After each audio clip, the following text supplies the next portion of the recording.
Okay, so we got those covered. Before I teach you how I study the Bible, I'm going to teach you how not to study the Bible, okay?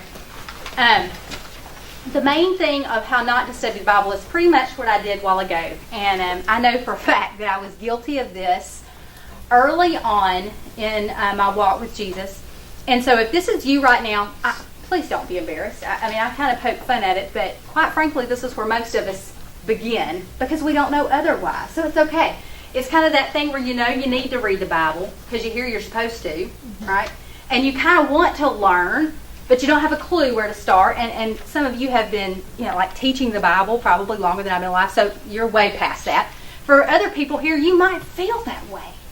You might feel like you so want to glean from this, but you just don't know how. And so what you might want to do on Monday is open up, 1 Kings. But it happened at the end of 3 years that two of Shammai's servants ran away, son of somebody and somebody else. And when it was told, behold, your servants are in Gath, somebody saddled a donkey and went to Gath. Okay, that, who could pick that up and think, well, this is meaningful. Like I have to have more. That's not what I would get if I did that. But so often that's our tendency because we haven't really been taught or haven't learned what to do. And let me tell you, if that's you, I love you. I have been there. I have heard about saddling donkeys and didn't know what to do with that information. Should I get a donkey, Lord? I don't know what to do. We're going to be able to speak, Lord. That's not what I want for you. Because what I'm absolutely convinced is that knowing God in a deeper way through His Word is accessible to you. Mm-hmm. It's not hard.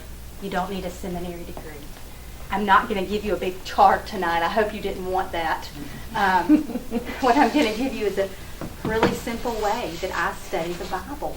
But it changes me. It has changed me. And I hope it helps you. So, how not to read the Bible? Flip open, find a verse, start reading, ask God if you should buy a donkey. That's not the way. We're not going to do that. We're going to do a different way. So I'm going to tell you how I do it, okay? Before I do, though, I just need to give you some Bible basics. I told you all the whys a while ago. Now, I just don't want to take for granted that anybody in this room knows all this information, needs to know it, and I wouldn't cover it. Okay, that would break my heart if I took you to third grade tonight, but you hadn't yet been to kindergarten, and you'd leave here just as frustrated as you came in. That would make me sad. So, for those of you who have been reading the Bible for 40, 50 years, just buck up and listen and pray for the people around you. Okay, first of all, Bible basics. One thing you need to know, the Bible is made up of many books. Most of you probably already know that. Many books. And those books are different genres or types. All right? So we've got, name some different types if you've been studying the Bible for a while. This is your moment to shine. History. Some good history books. Good narratives, right? Good stories. Poetry. The stories are my favorite. Sorry? Poetry. Poetry. Some lovely poetry. Yes. Law. Some law books. Who said that? Oh, my girl right there. Yes. I was thinking I was going to surprise y'all with that one. Some good law books in there. What else? Apocalyptic. Yes, ma'am. Oh, those. I won't be teaching you about stories on that. It's my husband's thing. How about letters? Some great letters in there, right?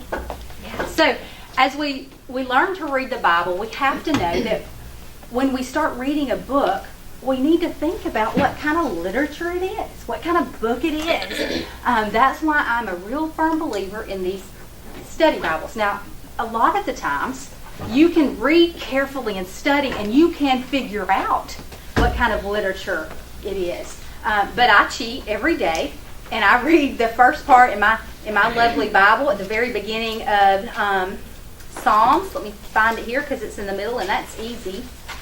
Very beginning of Psalms, it says Introduction to Psalms. Y'all, it's got like 5 pages here. Okay, maybe this wasn't a good one to pick. It tells me all about the book of Psalms and the kind of literature it is, and when it was written, and who maybe wrote it, and everything that they have known. So before I sit down to read a new book, and I'll get to that in a minute, so what I do, I really investigate all of those things. So, got the genres there. The next part, this is my favorite. You think I'm kidding? Okay, it's not my favorite. It's my second favorite. All right.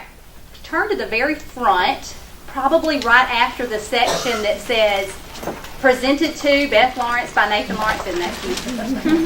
Again, with marriages and births, you have that in there. Then some wrinkled pages because your children tried to help you have your quiet time. Right after that, there's this lovely page. It's not even numbered. Usually, it says contents. Everybody stresses out about the books, learning, memorizing the books of the Bible. If that was you, may the Lord bless and keep you. I'm not even going to try. Because you know why? So if you're in church and you don't know where it is, there is no shame. I turn to this pretty much every Sunday. My husband anytime he's starting on a new book, I have to come look. Where is it? Okay. So it's there. You don't need to stress out about that. Moving on. All right. So the next thing about Bible basics, we've learned how to find those books of the Bible. We know that there are different kinds of books of the Bible.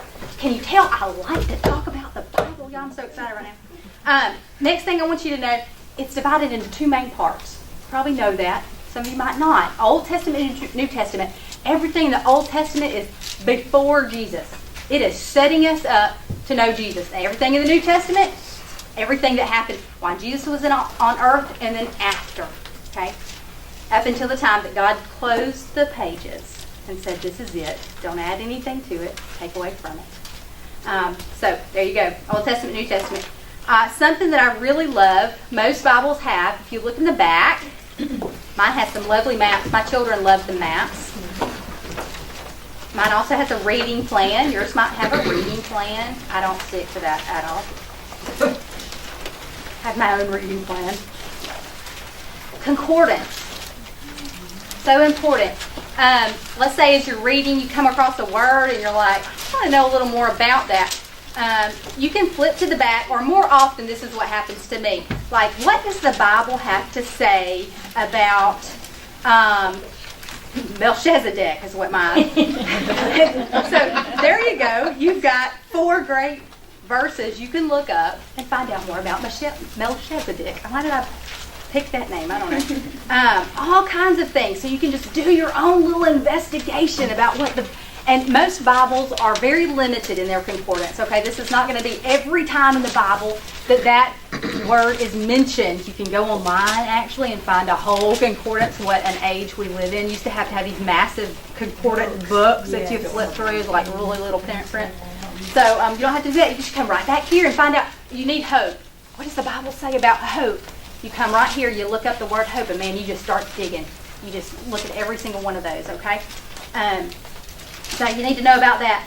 Another one that may be less familiar to you, flip to, and not everybody's Bible has this, but most of them do, the Gospel according to Matthew. Open up to Matthew.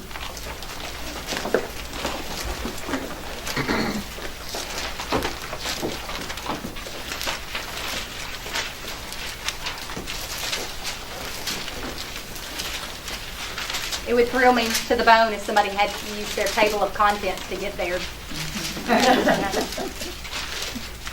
So, Matthew chapter 1, verse 1 says, the book of the genealogy of Jesus Christ, the son of David, the son of Abraham. Stop right there. Now look over in the very corners, like right where the fold is. And do you see a little chapter 1? And then a small 1? A little bold 1. Is anybody with me? You good? Yes. Okay. Right there, it's going to list some other places in Scripture that will be like breadcrumbs talking about this verse. It'll help you understand this verse. If you go chasing those breadcrumbs, okay, mine says Luke 3:23 through 38 and 2 Samuel 7:12-16, so maybe there's some prophecies right there about Jesus Christ. I'm not sure. Psalms 132:11. Does anybody else have those in there? You looking at what I'm looking at? I kind of want to just come to your table like a teacher and be like, this is what I mean. Y'all, what this does is sometimes we're reading the Bible and we're like, how does it all fit? Cross-reference is what that's called. Y'all, that's the key to finding sometimes how it all fits together. So you can link Jesus Christ to things in the Old Testament, what they said about him in the Old Testament, something in Psalms about him. It will, is what it'll do. Like, blow your mind. It just thrills me to death to cross-reference. You need to be doing that if you're not. Everybody good? Questions about that? Clear as mud, right? All right. Good. We're great. All right. So Bible basics. We've covered that.